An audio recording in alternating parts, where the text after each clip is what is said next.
안녕하세요. 지리와 역사를 이야기하는 지리는 역사다입니다. 오늘 해볼 이야기는 온조의 형 비류는 한반도에 없었다입니다. 저번 시간에는 온조가 백제의 시조가 아니라고 하더니 오늘은 또 비류가 한반도에 없었다는 허무맹랑한 이야기를 하고 있습니다. 그런데 보통 온조는 오늘날의 송파구 일대에 위대성을 도읍하였다라고 하고요. 비류 같은 경우는 인천 지역에 미추홀을 도읍했다라고 이야기를 합니다. 송파구 일대에서는 백제의 유적이 발견이 되고 있으니까요. 그렇다고 할 수 있는데 이 미추홀로 비정되어 있는 인천 지역에서는 유물이 발견이 되지 않았습니다. 그러니까 고구려계 유물도 없고요. 부여계 유물도 없고 당연히 백제계 유물도 없습니다. 이 점 먼저 설명드리면서 본격적으로 가보도록 하겠습니다. 네, 비류에 대해서 알기 위해서는 먼저 삼국사기의 비류 설화에 대해서 읽어볼 필요가 있겠는데요. 이 비류 설화, 그러니까 비류 시조설 같은 경우에는 온조설화랑 크게 차이가 나지 않습니다. 하지만 몇 가지 차이가 나는 부분이 있거든요. 그래서 만약에 그런 부분이 있다면 제가 중간중간에 설명을 드리면서 읽어보도록 하겠습니다. 일설에 따르면 시조는 비류왕이고 그의 아버지는 우태로 북부여왕 해부루의 서손이다. 어머니는 소선호로 졸본 사람 연타발의 딸이다. 소선호가 나왔습니다. 여러분 좀 잘 아실 거예요. 이 소선호, 고구려와 백제를 세운 여걸, 이 소선호가요 비류 설화에서 나옵니다. 그러니까 온조 설화에서는 어떻게 나와 있냐면 졸본 부여왕의 둘째 딸이라고 나와 있어요. 소선호가 우태와 결혼하여 두 명의 아들을 낳았는데 첫째가 비류이고 둘째가 온조이다. 우태가 죽자 졸본에서 과부로 살았다. 우태라는 인물이 비류와 온조의 아버지라고 나와 있어요. 그런데 이 온조설화에선 말이죠, 주몽, 그러니까 추모가 비류와 온조의 아버지로 나와 있거든요. 후에 주몽이 부여에서 받아들여지지 않자 전한건소 2년 봄 2월 남쪽으로 달려서 졸본에 이르러 도읍을 세우고 나라 이름을 고구려라 하였으며 소선호를 받아들여 왕비로 삼았다. 그 기간 동안 창업의 기틀을 다지는데 내조가 매우 있었기 때문에 주몽은 소선호를 총애하고 대접하는 것이 특별히 후하였고 비류 등을 자신의 아이들처럼 대하였다. 그런데 주몽이 부여에서 있을 때 예씨에게서 낳은 아들인 유류가 오자 유류를 태자로 삼았고 결국 왕위를 잇는 데에 이르렀다. 그 시기에 비류는 동생인 온조에게 말하기를, 이 부분 약간 연기가 필요하거든요.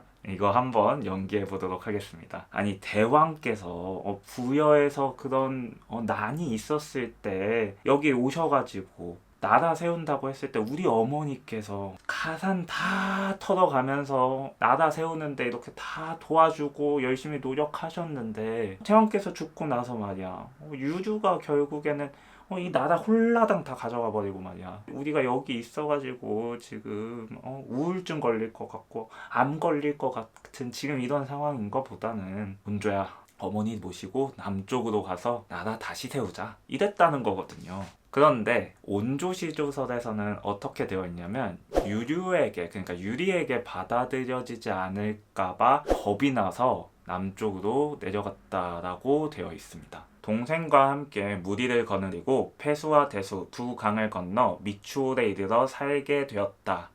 근데 미추홀에 살게 되었으면 참 평온했을 텐데 말이죠. 두 사람은 나눠지게 되죠. 온조설화에서는요, 온조가 10명의 신하들의 도움을 받아서 이 위대성에 도읍하였다고 해서 나라 이름을 십제라고 했다고 전해지고 있습니다. 반면에 그 10명의 신하의 조언을 무시한 비류는 미추홀에 가서 살았고 그 미추홀 땅은 짜고 습해서 굉장히 힘들었다고 하죠.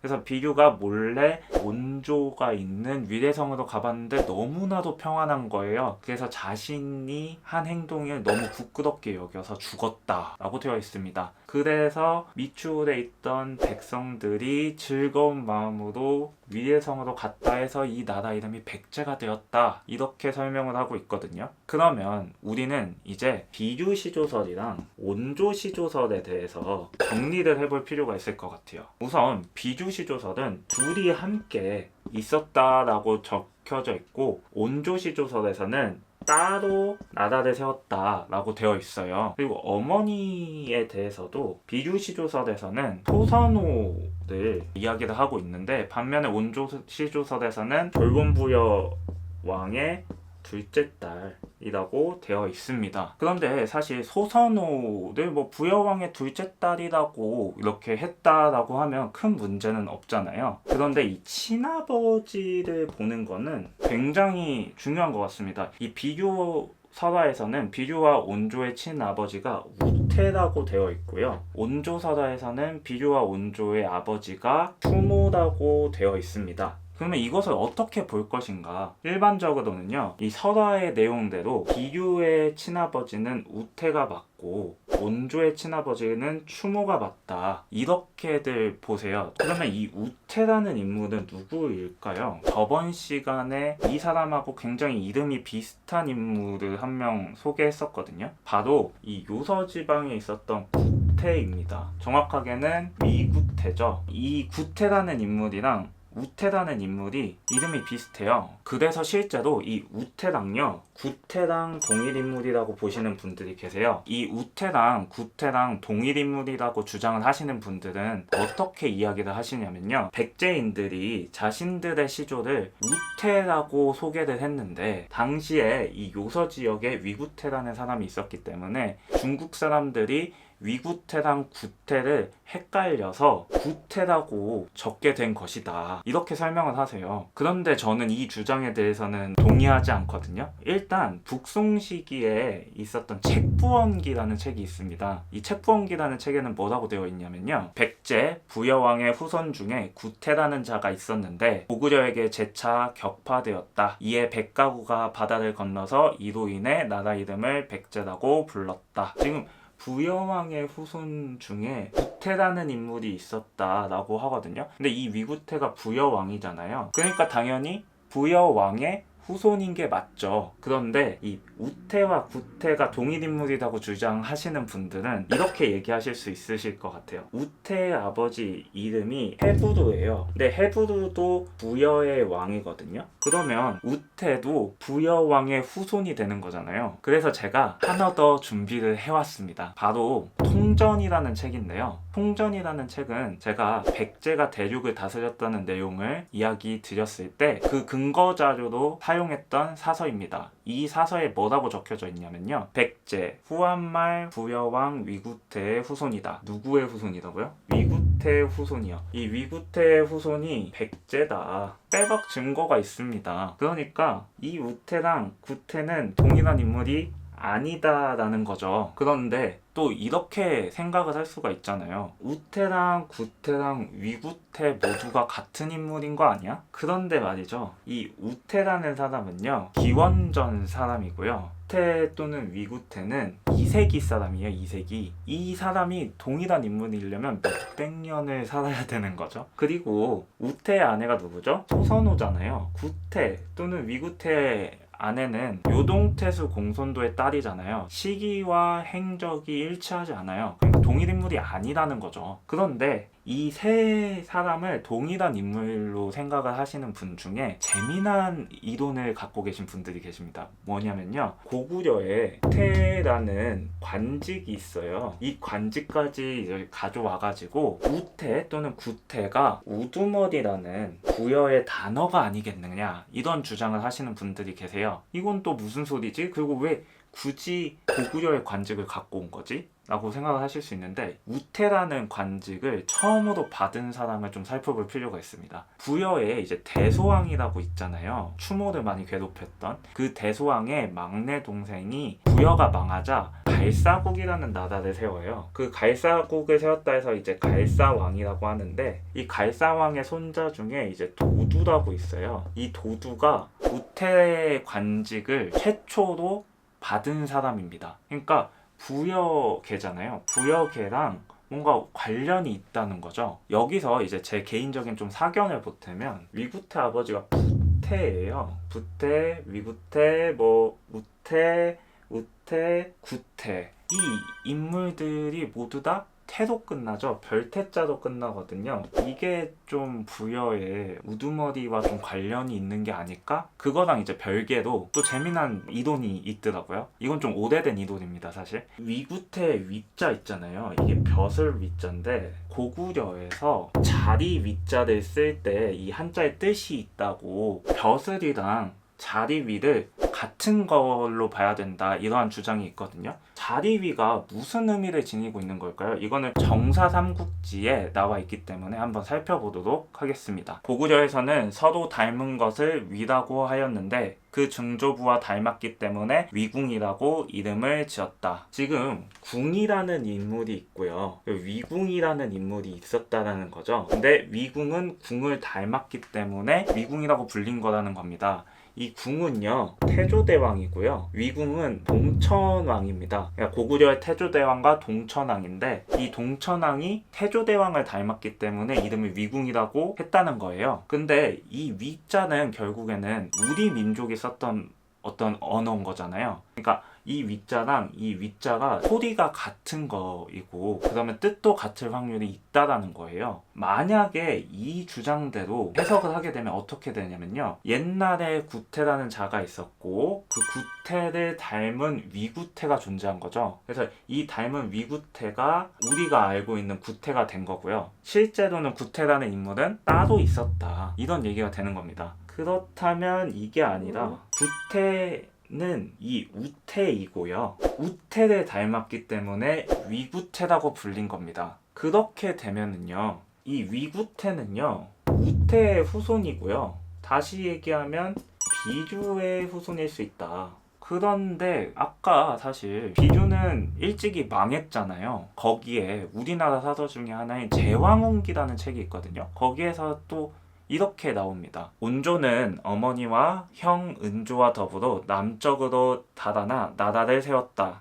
온조는 왕위에 오른 지 5개월 만에 죽었다. 여기서 은조는요 비류거든요. 그러니까 비류가 일찍이 죽었다라는 겁니다. 그러면 아까 위구태가 비류의 후손일 확률이 높다고 했는데 이게 좀 잘못된 건가? 이렇게 생각할 수 있는데 금성문 중에 난원경 묘지명이라는 게 있습니다. 이 난원경이라는 인물은요 당나라의 장수입니다. 그런데 이 사람이 백제 유민 세력이거든요. 그래서 이 묘지명에는 백제에 대한 이야기가 좀 들어있어요. 뭐라고 나왔는지 한번 살펴보도록 하겠습니다. 묘주의 이름은 원경이다. 그 선조는 황제 종족이고 부여와 가깝다. 옛날에 형제가 나뉘어 동쪽 변방에 위치하여 살았다. 형제가 나뉘었다. 그럼 비주 세력이 독립적으로 좀 있었다라는 내용을 얘기하고 있는 거 아닐까요? 자, 그런데 저번 시간에 백제의 시조는 동명이라고 했거든요. 그러면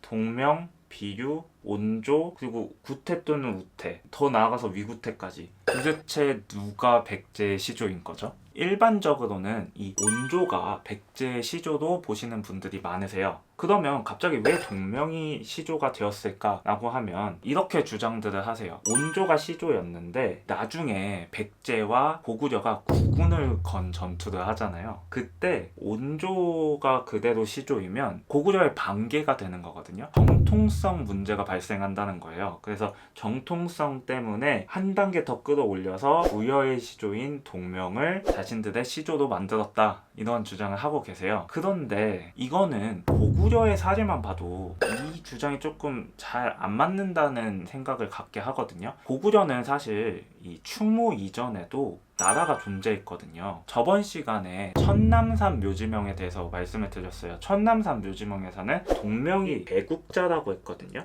추모가 개도자라고 했어요. 도읍을 연 자는 추모고 나라를 연 자는 동명이다, 이렇게 소개를 했단 말이죠. 그 전에도 이미 선조가 있어요. 근데도 고구려계 사람들은요 자신들의 직계 선조인 추모만 남겨두고 그 위에 사람들을 지우는 작업을 합니다. 만약에 백제도 자신들의 선조를 동명으로 했으면요 우리는 비주설화랑 온조설화를 알지 못했을 거예요. 왜냐면 이게 남아있으면 백제인들한테는 부끄러운 거거든요. 그런데 아니잖아요. 심지어 이 온조가요 자기가 왕이 되자마자 한 게 있거든요. 원년 여름 5월에 동명의 사당을 세웠다. 누구의 사당을 세웠다고요? 동명의 사당을 세웠습니다. 동명의 사당. 그 시조 온조조차도 자신들의 시조를 동명이라고 생각을 했다는 거예요. 그러면 우리가 이제 비유설화랑 온조설화를 어떻게 봐야 하는 걸까요? 추모가 오기 전에 이쪽에서는 우태가 왕인 부여가 존재했던 거죠. 그런데 부여가 사라지고 고구려가 된 겁니다. 그래서 처음에는 추모의 양아들로서 비교와 온조가 잘 지내고 있었는데 유리가 내려오면서 문제가 발생을 하는 겁니다. 이 비류와 온조가 부여라는 나라를 가지고 이동을 하는 거예요. 그래서 부여가 어디로 갔냐? 요서로 갔다고 저는 봅니다. 그런데 그 중에 온조는요 10명의 신하와 함께 바다를 건너서 한강유역으로 와서 부여를 계승한 거죠. 그러면 아까 이제 남쪽으로 가자라고 이제 비류가 얘기했다고 하는데 그건 뭘까요? 그건 저는 설화에 그냥 살이 붙은 거라고 생각합니다. 최종적으로는 지금 이 남쪽으로 온 거잖아요. 그걸 설명하기 위해서 비류설화에서 이야기를 한 게 아닐까. 그러면 10명의 신하와 온조가 이쪽 남쪽으로 왔으니까 여기에서는 지금 비류의 세력만 있는 거잖아요. 그래서 비류의 후손인 위구태가 있었고 위구태의 아들인 간위거, 그 다음에 마여, 의려, 의라가 있는 거죠. 그런데 이 의려 때 여기 선비족으로부터 공격을 받아서 1차적으로 망하거든요. 이게 지금 진서에 있어요. 우제 시기에 부여가 자주 와서 조공을 바쳤는데 태강 6년에 이르러 모용의 습격으로 격파당하여 그 왕 의려는 자살을 하고 자제들은 옥저로 달아나 목숨을 보존하였다. 옥저가 어디 있죠? 이쪽 지역에 있죠. 지금 위구태 세력은 여기 있었는데 중간에 뭐가 있죠? 고구려가 있습니다. 고구려. 고구려를 뚫고 가야 되는 건데 얘네가 친했으면 다행인데 고구려랑 사실 이 부여 세력이 꽤나 싸웠거든요. 꽤나 싸웠는데 갑자기 이렇게 뚫고 지나간다고 고구려가 그래 너네가 망했으니까 내가 길을 열어줄게 이러지는 않았을 것 같거든요. 그럼 얘네는 어디로 갔을까요? 저는 옥저로 간 게 아니라 한강유역으로 가지 않았을까. 그래서 온조와 결합을 한 게 아닐까? 이러한 생각을 해봅니다. 이때 만약에 백가가 바다를 건넜다면 백제가 되는 거 아닐까요? 그리고 재밌는 것은 지금 이게 모용회 때 침입을 받아서 피신을 했다 하잖아요. 그의 아들 모용황 때는 제가 저번에도 한번 말씀드리긴 했습니다만 진서 모용왕전에 이러한 내용이 있어요. 고구려, 백제, 우문, 담부의 사람들은 병세에 의해 따라온 것으로 백제 주민들로 갑자기 바뀌었습니다. 모용회 때만 해도 부여였는데 갑자기 백제로 이름이 바뀌었어요. 실제로 그 이후에 뭐 동성왕이 이쪽 지역에서 갑자기 북위와 전쟁을 한다거나 막 이러한 내용이 나오잖아요. 그럴 수 있었던 건 이 두 세력이 합쳐졌고 이 요서 지역에 대한 정통성을 갖고 있었기 때문이 아닐까? 저는 이런 생각을 좀 해봅니다. 그러면 마지막으로 좀 몇 가지를 좀 정리를 해볼 필요가 있을 것 같아요. 비유는 왜 일찍 죽었다고 표현이 되었을까요? 그거는 백제가 최종적으로는 663년, 정확하게는 660년에 멸망을 하잖아요. 그런 백제의 입장에서 이 비주 세력이 망한 연도는 생각보다 빠른 거죠. 그래서 나중에 설명을 할 때 비주는 오래 가지 못하고 망했어. 뭐 이렇게 된 거죠. 그게 비주라는 사람이 오래 못 가고 망한 걸로 좀 변질이 된 게 아닌가. 그리고 최종적으로는 비주가 일찍 죽었다도 바뀐 게 아닐까. 그러니까 와전된 게 아닐까? 이러한 생각을 좀 해보고요. 이러한 생각도 해볼 수 있을 것 같아요. 왜 동명이 그러면 시조라고 되었을까? 일단 제가 봤을 때 비주랑 온조는요 건국자가 아니에요. 난원경 묘지명에서도 형제가 나뉘어 이러고 끝나거든요. 뭐 정치를 했다 정도지 나라를 세웠다라는 내용이 없거든요. 이 비주랑 온조는요 여기 있던 부여를 갖고 옮긴 사람들이지 개국자 또는 건국자는 아니라는 거죠. 그러면 비주와 온조서라는 왜 남게 된 걸까요? 이거는 백제라는 이름에 대한 유래를 설명을 하려면 이 두 명이 없이는 설명이 안 되기 때문이지 않을까. 그냥 백가가 바다를 건넜다 이거의 의미가 아니라 떨어졌던 두 세력이 다시 합쳐졌다 이게 메인이기 때문에 이 설화가 남은 게 아닐까요? 그러면 또 그런 생각도 해볼 것 같아요. 그러니까 그래서 온조가 이겼어 비주가 이겼어 그거는 뭐 설화상으로도 온조가 이겼지만 더 깊게 들어가면요. 여러분, 부태, 위구태, 간이거, 마여, 의려, 의라에 대해서 알고 계시나요? 사실 저는 이거 조사하기 전에 몰랐거든요. 그러니까 이게 무슨 말을 하고 싶은 거냐면 온조계가 이겼기 때문에요. 이쪽의 역사가 지워지지 않았을까. 물론 온조의 왕계 속에서도 비류 왕계가 있다라는 이야기가 있어요. 고위 왕계가 바로 그거죠. 그런데 진짜 찐 비류 왕계는 이들이지 않았을까. 진짜 제대로 없어졌거든요. 그렇게 비류계가 진 게 아닐까, 또 그러한 생각을 해봅니다. 네, 오늘 이렇게 온조의 형 비류는 한반도에 없었다라는 주제로 이야기를 해보았는데요. 어떠셨나요? 요서백제라는 것을 어떻게 해석을 해야 되나 사실 되게 궁금했는데, 이렇게 해석을 하면 한반도에서 나오는 백제에 대한 그런 내용도 이해를 할 수가 있고, 요서가 망한 이후에 한반도 남부에서 발생하는 구역의 유적들, 이런 것도 이해가 조금 되거든요. 이번에 백제 3편에 대해서 이렇게 제작을 하면서 백제에 대해서 또 재밌게 알아갈 수 있는 그런 시간이 아니었나, 이러한 생각을 해봅니다. 여러분도 이 내용을 들으시면서 백제에 대해서 새롭게 알아가는 그런 시간이 됐으면 좋았을 텐데 어떻게 느끼셨을지 잘 모르겠네요. 그래도 오늘 이야기가 재밌으셨다면 구독과 좋아요, 알림 설정 부탁드리고요. 제가 오늘 한 이러한 주장과 다른 주장을 갖고 계시다면 댓글로 남겨주시면 감사하겠습니다. 저도 함께 공부해가는 입장으로서 댓글 보는 게 생각보다 재밌더라고요. 그래서 다른 주장이 계시다면 그 주장에 대해서 댓글로 남겨주시면 열심히 또 공부해 보도록 하겠습니다. 감사합니다.